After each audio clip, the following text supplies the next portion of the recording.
បុណ្យចូលបសា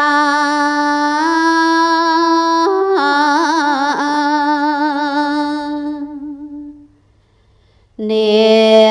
ខែអាសា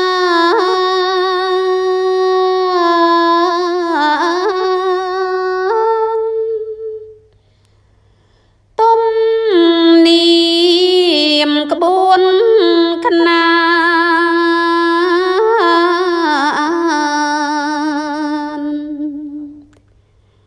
ព្រះពុទ្ធបញ្ញត្តិ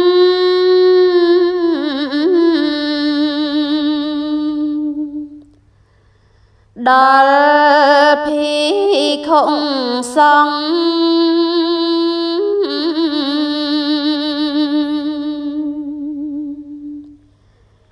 ចិត្តចង់បាំងដែលបាត់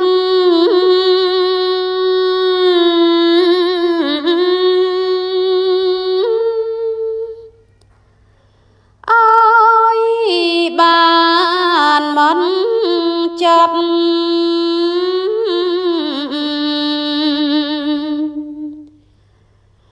បីខែបប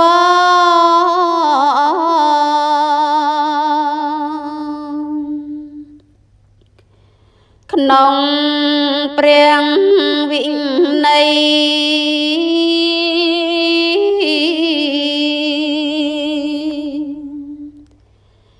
សេចក្តីបងស្រា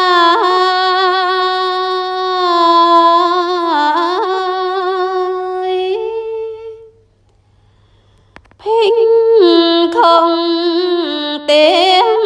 ឡាយ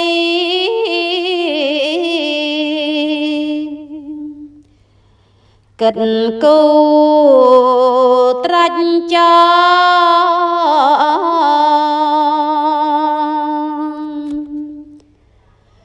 ឬមិនក៏ទៅ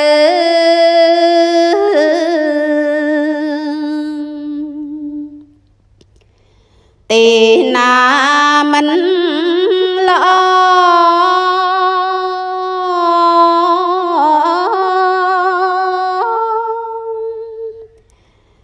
ភ្លៀងសា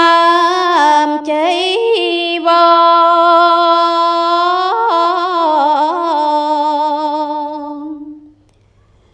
អ្នកស្រុក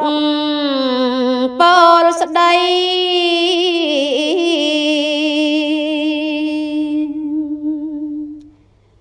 ម្យ៉ាងទៀតគឺបុណ្យ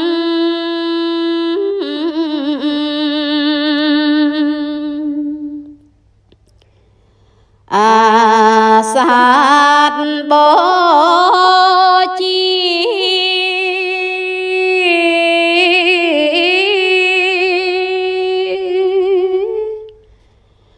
ត្រូវកា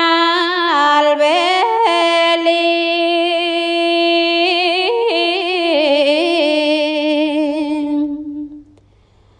អង្គភិញសម័យ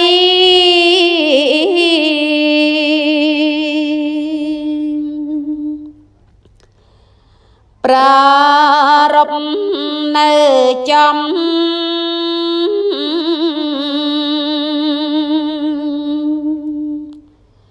ថ្ងៃពេញបរមី